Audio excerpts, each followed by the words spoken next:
What's up? What's up? What is up? It is Ziggy. Ziggy.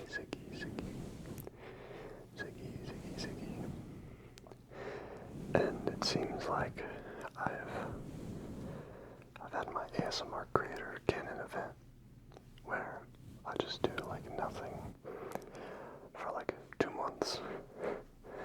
I'm really sorry about that.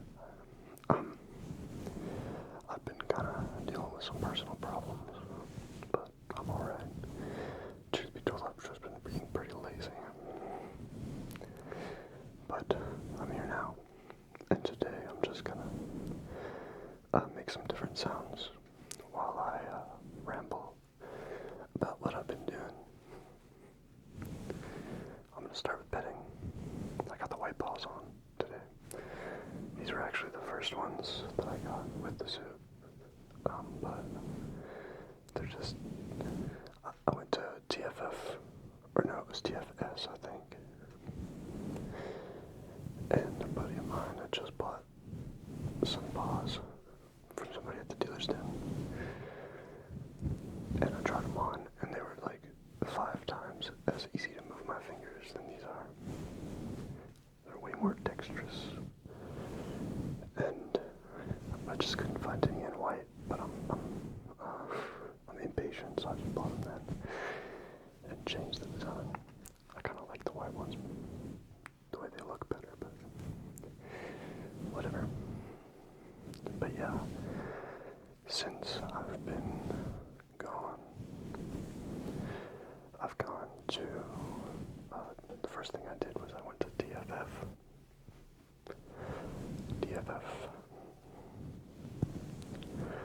And that was really, really fun. It was super, super fun. There was a lot of people there, and so many things to do. It started off a little rough, because the sleeping situation that I thought was planned kind of fell through. And I was worried that I wasn't going to be able to stay in the hotel at all. But I looked, and there was still rooms available on the day, on Thursday, and then all the way through check out on Monday. It was like, I think it was like twice as expensive as it would have been if I got it way before. But whatever, I got to go. That's all that mattered. The original plan on Thursday was actually to sleep in my car like an absolute maniac, because that's what I did last year. Every day of it, I didn't have a room at all. But yeah, I got there and immediately remembered that it kind of sucks, and I don't want to do that. But yeah, I was gonna stay with a bunch of friends, but it turns out there was already like a ton of people in that room, and but honestly, after that experience, it kind of makes me want to just get a room by myself every time. It's like, it's too good. I'm tired of sleeping on the couch or on the floor with a towel as a blanket, you know.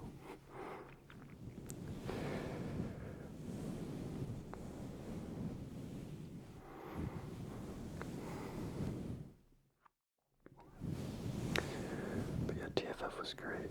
I saw so many people that I recognize from like Twitter or YouTube or whatever. I didn't really talk to any of them because I'm kind of a nervous, socially anxious person. But I did talk to Barley, the other. He's an ASMR artist too, if you don't know him. But I saw him before I talked to him. I kind of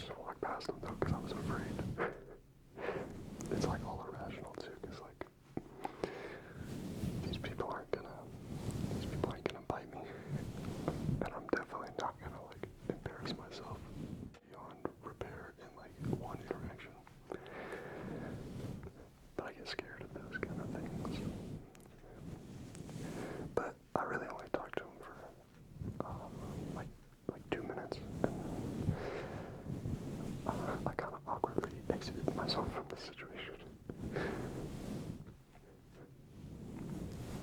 I think Dushka was actually sitting across the table, and I saw him, but I was a little too afraid to say anything. I'm gonna get better at that, though. I'm gonna get better at that. A lot of people came up to me too, surprisingly. A lot of you to say you watch my videos, and that was a crazy feeling. You know, because I really don't have that many subscribers, and I don't get too many views, but it's super cool that, you know, even I get to have some people come up to me. It's crazy. I also feel quite awkward about that too. I just never really know what to say. But I do really appreciate everybody that comes up to me. It makes me smile for like the next 30 minutes after. I got a big stupid smile on my face.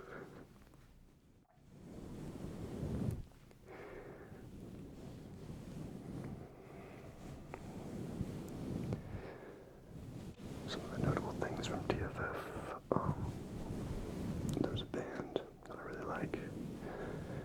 I've seen them before at some of the other Texas conventions, but they're called Divine Dragon Cannon. Divine Dragon Cannon. And they're kind of like I'm not really sure what exactly genre of metal they'd be, like maybe they're like sort of power metal-y. As a matter of fact, the last song they played was a power metal song. It was Through the Fire and the Flames by Dragon Force. And that was impressive. I've never seen anybody play that song live. That was crazy.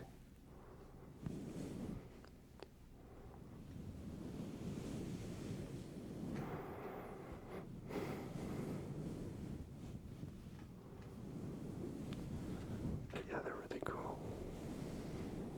I bought one of their CDs. I don't have a CD player though. So it was really just for my friend who likes CDs, but he's not a furry, so.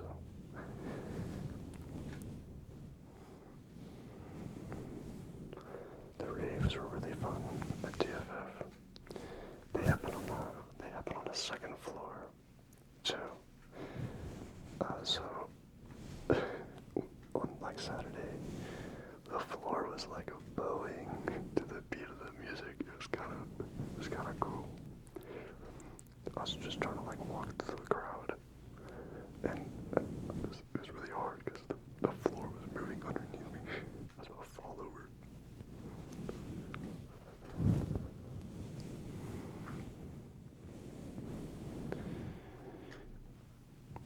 But yeah, after TFF, I came home for a little bit, and FWA was coming up.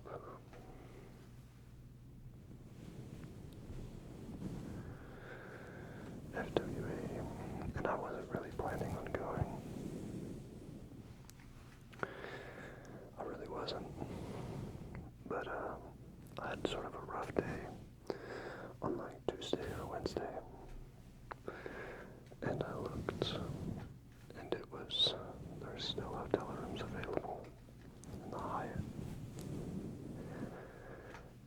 So I just went ahead and did it.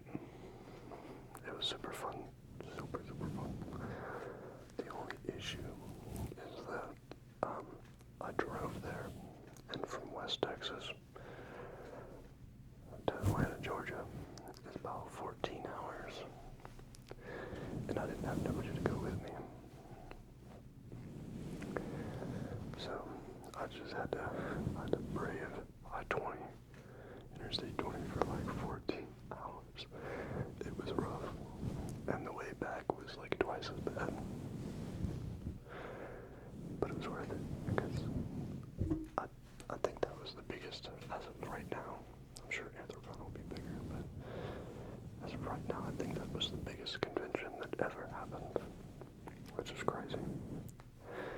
But I believe it because it was insane how many people there were. Absolutely insane. So many people. And I thought I recognized a lot of people at TFF. You know, at FWA, there's like, I think there's like twice as many. I don't think it's quite twice, but it's a lot more. It's a lot more.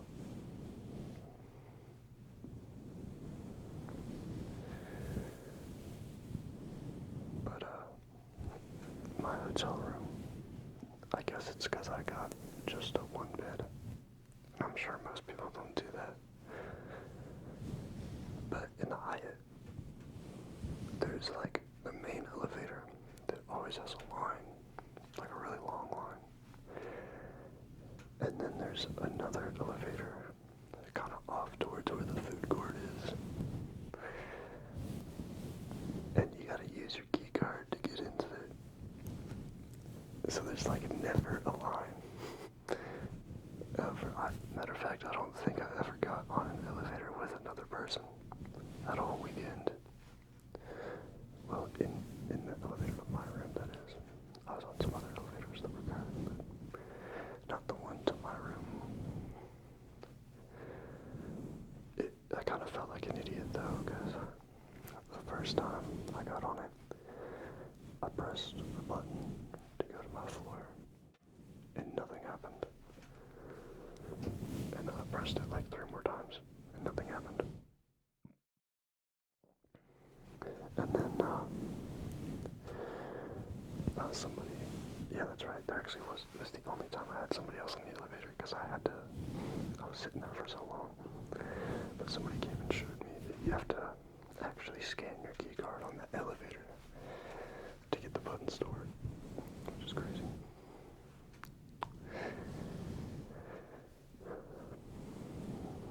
The only downside of that is that in order, like when I wanted to have people come up to my room to hang out, I would have to go down there and get them. You know, I couldn't just tell them the room. But yeah, that was like the perfect room situation. No elevator gone. No stairs gone.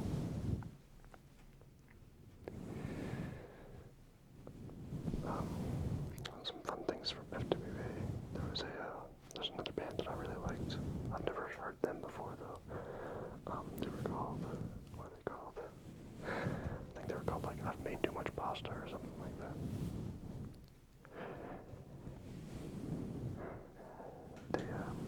I really don't know what genre you'd call them, to be honest.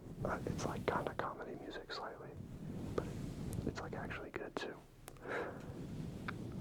The song that I particularly remember them playing was called Maybe We Can Steal Our Neighbor's Cable. And I thought that was kind of fun. But I looked up some of their music afterwards and it's pretty good. Their most popular song is called The Raccoon Song. And it's pretty funny. But yeah, the most impressive part of the whole thing, the lead singer is also the lead guitar player, which is cool. But he's wearing a fursuit, like a full fursuit the whole time. That must have been exhausting. I find it exhausting to sit at this desk and, you know, do this. It's already hot when I do that because of these lights.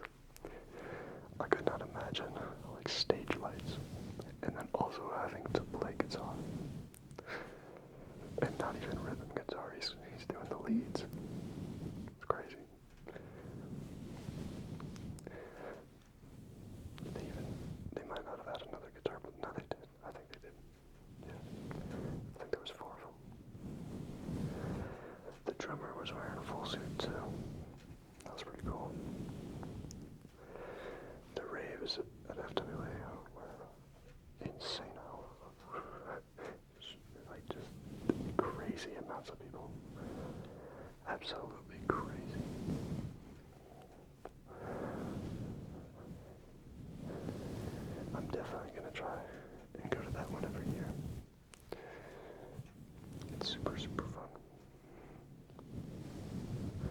was kind of confusing, the layout. I had to walk around for a long time to find registration. And turns out you have to like take a path that like takes you outside and like around an entire block. It was kind of silly, but a lot of people were kind of upset at the way the dealer's den worked, because you had to like check in and like schedule a time or something, and then the lines were just insane too. But I mean, I don't know how you would have done it, because there was just so many people. Matter of fact, I didn't even go to the dealer's den because I wasn't trying to deal with it.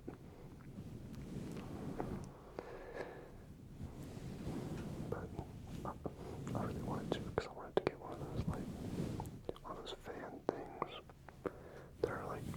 They look like an ice cream cone or like a milk carton or something like that. Because I've never used one, but they seem insanely useful. You know?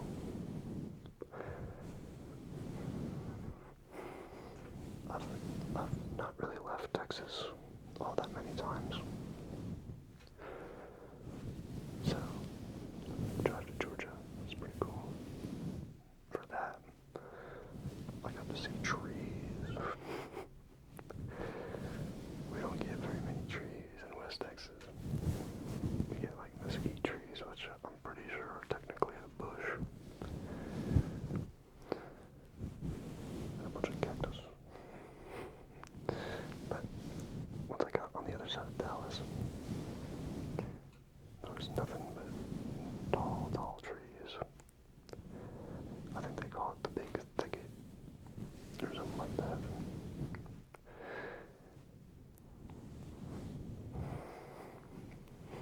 The landscape of Texas is honestly pretty lame most of the time.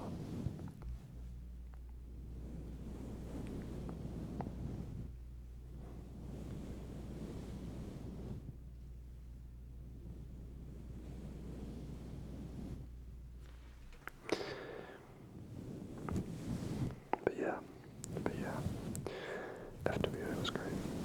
I saw a bunch of friends, well, a couple friends, and had a lot more people come up to me again too, which was crazy, once again.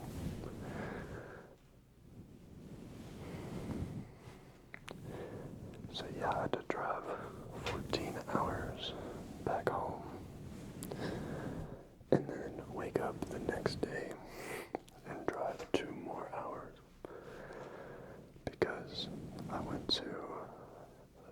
went back to Dallas the next day after FWA to go see a Buckethead concert.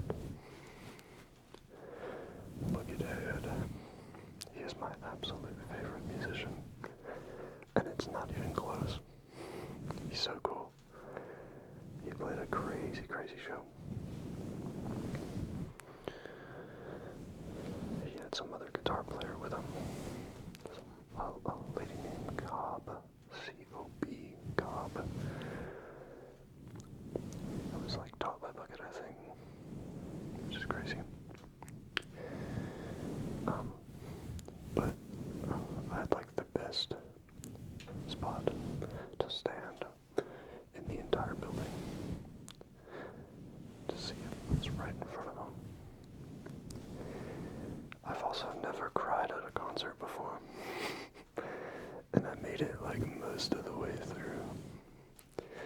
But towards the end, he was playing some song I didn't know, and I got to thinking, because I use his music a lot.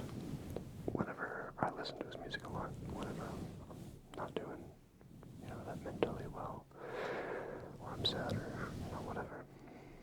And it really helps a lot. It really does.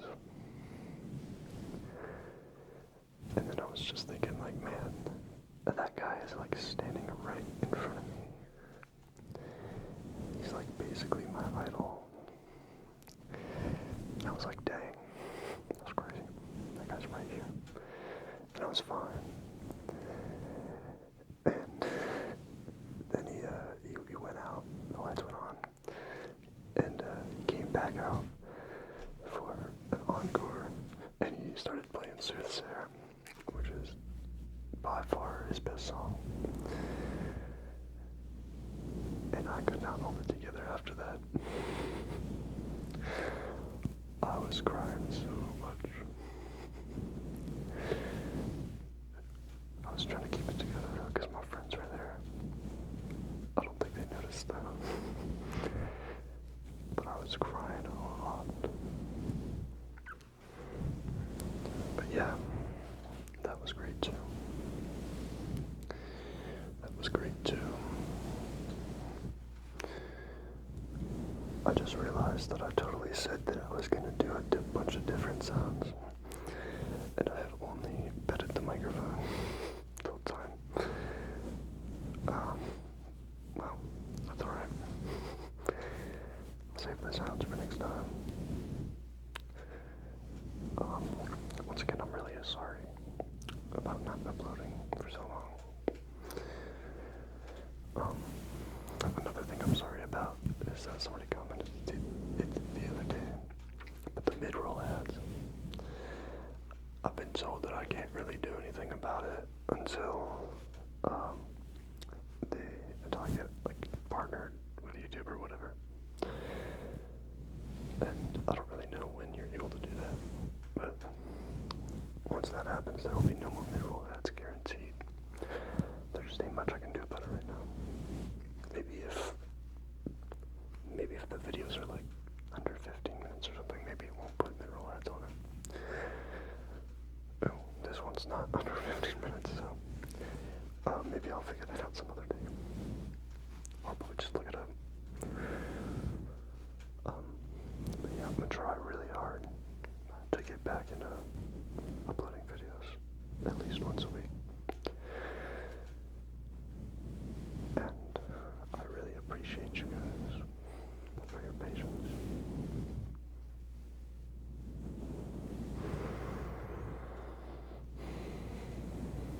But alright. I think I'm gonna go ahead and end this video here. I hope you have a wonderful, wonderful night. Absolutely wonderful night.